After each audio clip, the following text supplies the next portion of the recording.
آپ کو لگتا ہے پاکستان میں کبھی الیکشن ہوئے ہیں؟ ہمیشہ سلیکشن ہوا ہے۔ آپ پھر بھی جا رہے ہیں الیکشن میں حصہ لینے۔ میں کبھی نہیں کہتا چینج چاہیے مجھے، کیونکہ شریعت اور قرآن میں چینج نہیں ہو سکتا۔ جو شریعت ہے اور قرآن ہے اس میں کبھی چینجنگ نہیں ہوتی، اور میں کبھی نہیں کہتا کہ مجھے چینج چاہیے۔ مجھے وہ چاہیے جو میرے آئین میں لکھا ہے، جسے یہ اسمبلی کے اندر بیٹھے ہوئے لوگ اسمبلی نو نو نو نو نو بالکل نہیں، اس آئین کو پڑھیں، کیونکہ آسما جہانگیر نے اس آئین کو اپنا بنایا ہوا ہے، صفدر عباسی نے اس آئین کو اپنا بنایا ہوا ہے، پر دستور پاکستان کا آرٹیکل نمبر 1 یہ کہتا ہے کہ یہ سلطنت خداداد پاکستان ہے، مطلب یہ اللہ کی زمین ہے۔ اگر میرا گھر ہے تو میرا قانون چلے گا۔ میری جب سے آنکھ کھلی ہے نا، میں نے کسی اسلامی تنظیم کو ملک میں حکومت آپ نے مطالعہ پاکستان کی 9th کلاس کی کتاب پڑھی ہوگی، جس کے اندر 14 نکات قائد اعظم کے ہیں، پر آپ آئین پاکستان پڑھنا بھول گئے جو منشور قرآن سے ہے۔ شاید نہیں پڑھا ہوگا آپ نے، اگر پڑھا ہوگا تو آسما جہانگیر آپ کو اس کے اندر سے کچھ اصل نکال کے دے دیں گی، آپ کہو گے وہ صحیح ہے۔ طاہر الپادری صاحب کچھ نکال کے دے دیں گے، آپ کہو گے وہ صحیح ہے، لیکن اصل میں صحیح جو ہے وہ ایک قرآن اور شریعت، اس میں چینج نہیں ہوتا، جو میں چینج کبھی نہیں مانگتا۔ قرآن میں چینج نہیں ہوتا وہ سب بات مانتے ہیں، لیکن آپ نے قرآن کی کتاب کو تو کونے میں رکھ دیا نا، کون جی نہیں، میں نے نہیں رکھا، آپ نے رکھا ہے، کیونکہ آپ ان کو ووٹ دے رہے ہیں، ووٹ میں بتاؤں کیا ہے، ووٹ کیا ہے، ووٹ نے تو فرعون کو بھی چنا تھا، ووٹ نے تو ہٹلر کو بھی چنا تھا، پر میرے نبی کو کسی ووٹ نے نہیں چنا، علی کو کسی ووٹ نے نہیں چنا، عمر کو کسی ووٹ نے نہیں چنا، صدیق کو نہیں چنا، عثمان کو نہیں چنا، تو پھر آپ اور میں کیسے ہو سکتے کہ اس ملک کا قانون ووٹ پہ ہو، وہ بھی 5 اور 6 سے کوئی عمل کرتا ہے؟ مجھے صرف اتنا سا جاننا ہے۔ الحمدللہ وہ لوگ عمل، میں بتاتا ہوں، آپ مجھے آنسر دینے دیں، آپ نے کوشچن کرا ہے، میں آنسر دوں گا، آپ اس کا آنسر نہ دیں، یا تو آپ نہ پوچھیں۔ میرے نبی نے یہ نہیں بولا کسی معصوم کو مت مارو، لیکن میرے نبی نے کہا اگر تمہارے کعبے پہ کوئی حملہ کرے تو اس کو جواب دو۔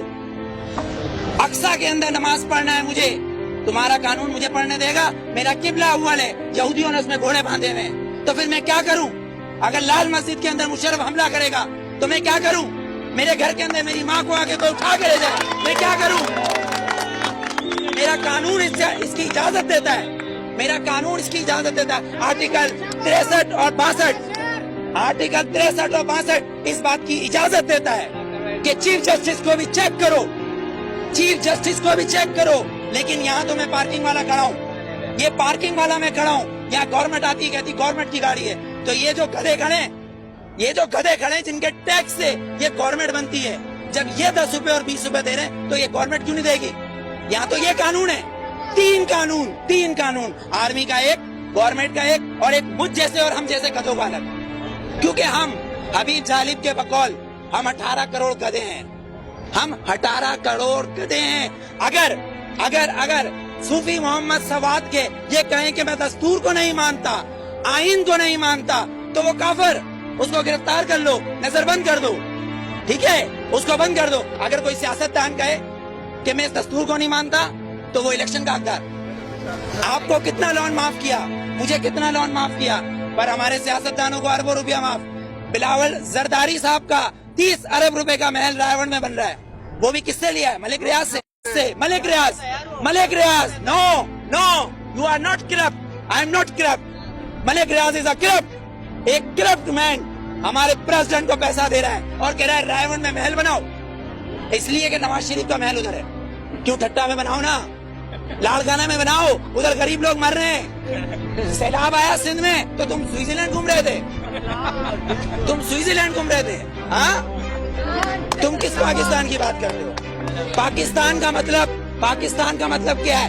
پاکستان، فارسی میں استان کو کہتے ہیں شہر، اور پاک ہے پہلا کلمہ طیب مانے پاک، اور طیبہ کا مطلب مدینہ ثانی ہے۔ یہ سن لے یہ یہودی حکمران جن کی ڈورے صرف واشنگٹن اور نیو یارک سے چلتی ہے، لندن سے ہلتی ہے، کسی کی پشاور، کوئٹہ، پنڈی یا کراچی سے ڈورے نہیں ہلتی، ان کی امریکہ سے ڈورے ہلتی ہے۔ جس دن ان کی کعبے سے ڈورے ہلیں گی اس دن ووٹ دوں گا، ورنہ بائیکاٹ۔